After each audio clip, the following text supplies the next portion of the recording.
Hi, I am Luke's teacher, Mrs. Bastion. I'm so excited to talk to you about Luke today.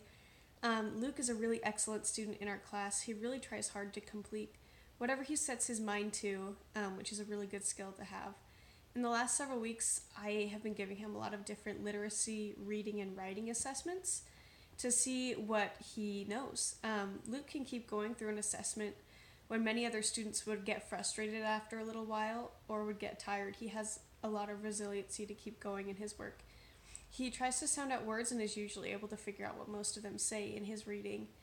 He also has really excellent comprehension when he reads. Um, he's really good at spelling. He has a lot that he's been working on and we're just seeing some really good things that Luke has been learning. There were 11 assessments that I gave Luke, including a reading interview, reading and word passages, a spelling assessment. I viewed some of his writing assessments, or some of his writing, and did an assessment on those. And I tested his comprehension in reading. I gave Luke these assessments because I'm looking for his fluency skills and comprehension, or what he understands when he reads. I wanted to know how Luke felt about himself, so I gave him an interview about how he feels about himself as a reader. And I wanted to know what he excels at in literacy, and I also wanted to find a few more things that we can help him learn and become better at. So I'm going to go ahead and talk about Luke's strong points, and there were so many. It was hard to decide what to talk about with Luke because he's such a great reader and student. One thing that I really noticed that Luke is really good at is comprehension. He has excellent comprehension abilities. From 3 retelling assessments that I gave him about comprehension, he would read a book, and then I would ask him to basically retell me the story, and he would be able to recall specific details in sequential order of what happened in all 3 of those stories. Every single time I tested him, he was able to recall the book perfectly after he had been reading it, which I don't always see with all of my students. When I would ask further questions to kind of see if he could come up with any more details, he came up with a lot of details that I didn't expect him to be able to remember. Another strength that Luke has is he's very good at recognizing sight words. And these are words that come up a lot in our book. Sometimes we call them high frequency words. Words like the, and, or, that he might not be able to sound out, but that he just has to recognize and memorize what they look like. So I gave Luke a high frequency word test with little bundles of sight words, where he would read the different sets of sight words that are pretty common for a first grader to see in their reading.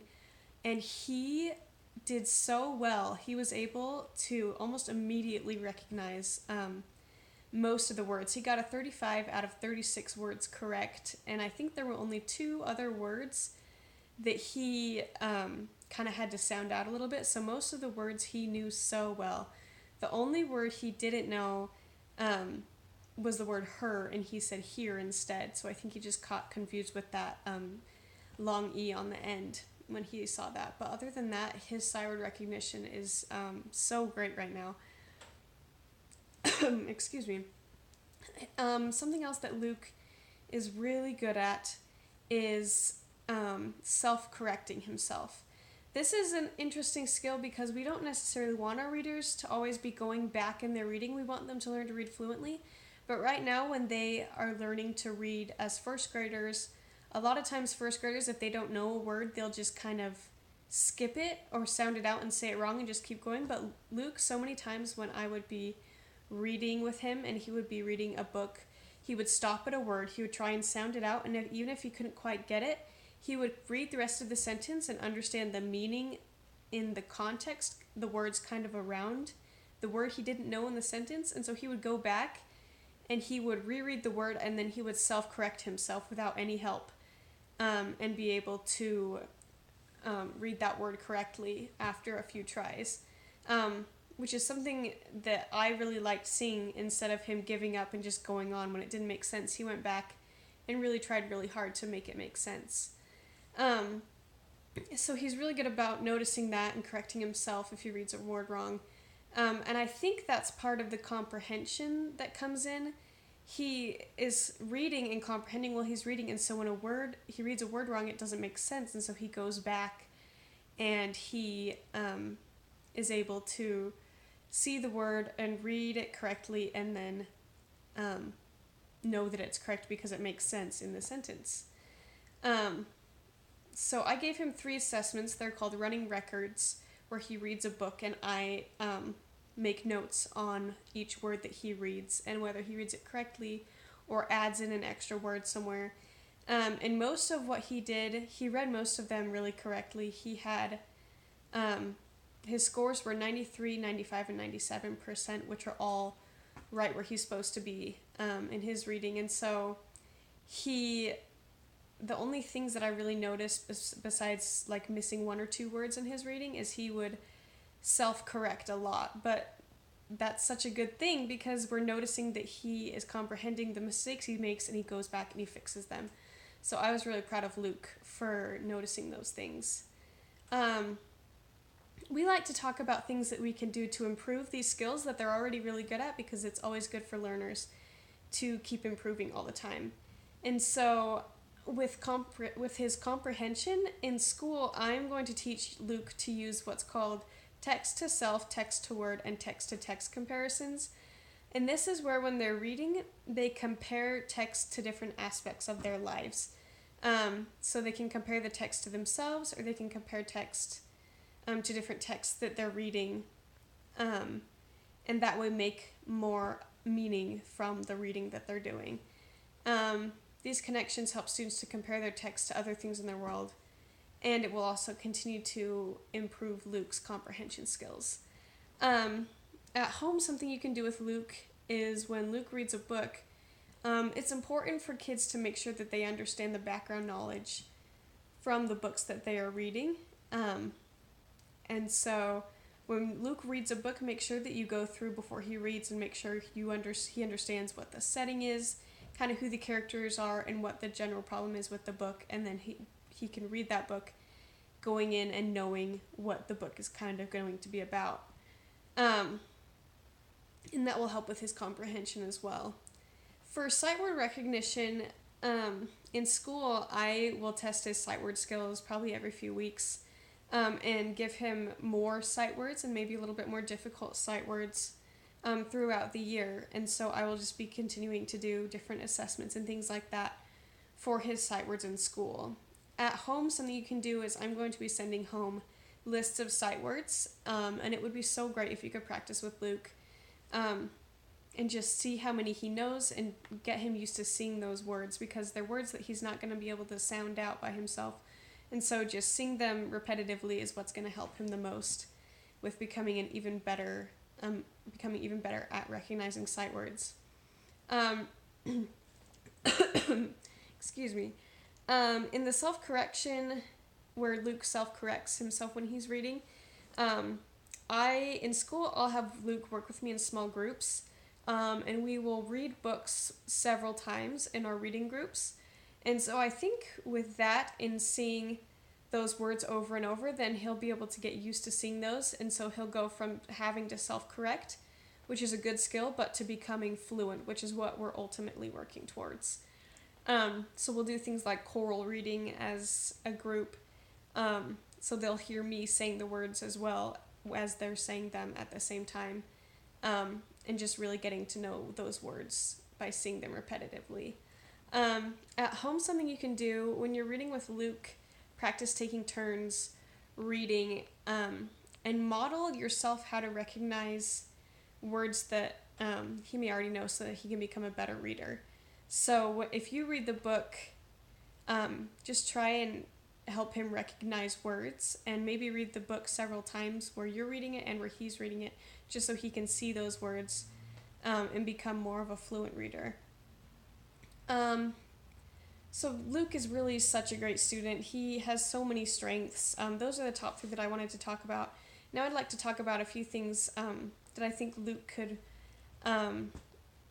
work on in the next few months. Luke is really right on target with where he's supposed to be as a first grader, but it's always good for us to be learning and improving our skills. Something that Luke hasn't quite got the grasp of yet, and that all of my students are kind of working on still, is spelling long vowel patterns. That is spelling words like the word wait, spelled W-A-I-T, or the word boat, spelled B-O-A-T. So he hasn't quite got those words down yet with those different spellings. So we're going to be focusing on these skills in the next few weeks, but it'll also be really helpful to just focus with Luke on his spelling tests, especially those words, because he's got a lot of other spelling skills that he has just got nailed down. But something I noticed is those long vowel patterns. That is something that he could improve on a little bit. I gave him a spelling assessment, and with the long vowel patterns, it showed that he spelled 3 out of these 7 words correctly. And so he is learning them and he's getting them, but just keeping practicing and keeping him going is what will really help. Another thing that I found that Luke could improve on is using capital letters and punctuation in his sentences when he's writing. He does this sometimes, but I completed an assessment on one of his writing pieces, actually 2 writing pieces, and it was kind of hit and miss when he would remember to capitalize his sentences and put periods at the end. And so I would just make sure to help him remember to do that in his writing. For the spelling in school, I will be posting words with long vowel patterns on our word wall so that he will always have access to those words and he could look at that whenever he needs to. Something you can do at home with him, if Luke is spelling a long vowel pattern word, I would try and have him look it up in a dictionary to see if he spelled it correctly, and that way he's doing the work, and he is learning from that work because it's not an adult doing it for him, but it's him learning and seeing the word, so he should remember it better than if an adult did it for him. With his writing and using capital letters and punctuation in his sentences, when he's at school, I'm going to be walking around, and whenever there's a writing assignment, I'm going to specifically remind Luke to capitalize his sentences and put periods at the end. And I will try to do that as often as I can. At home, it would be really great if you could have Luke go back through and read his writing before he puts it away and kind of have him edit his writing. And that way he might be able to find those mistakes if he has just forgotten. Because I'm pretty sure he's just writing and he's so excited about what he's writing that he forgets to put a period or a sentence. So it's really just building a habit. So staying on top of that is something that would be really great to have you help with at home. Overall, Luke is such a great student in literacy, reading, writing, spelling. He's doing so many good things. We talked about comprehension and his sight word recognition that has impressed me so much. I'm also impressed with how he goes back and he sounds out the words. He doesn't just give up and guess. He'll sound that out if he doesn't know it. And he is doing so great with spelling, and just helping him with those long vowel patterns will really bring him up to the next step of where we're going to be in the next few weeks in school. Let me see here. And he also just needs a little more reminding with his capital letters in his writing, and putting a period at the end of his sentences. So with those few things, helping him with that would just be so great. It was so fun talking to you and telling you how much I enjoy having Luke in my class. And I hope to keep in contact with you about Luke's progress at home, and I will keep in touch with you about how he's doing at school. Thank you so much. Have a great day.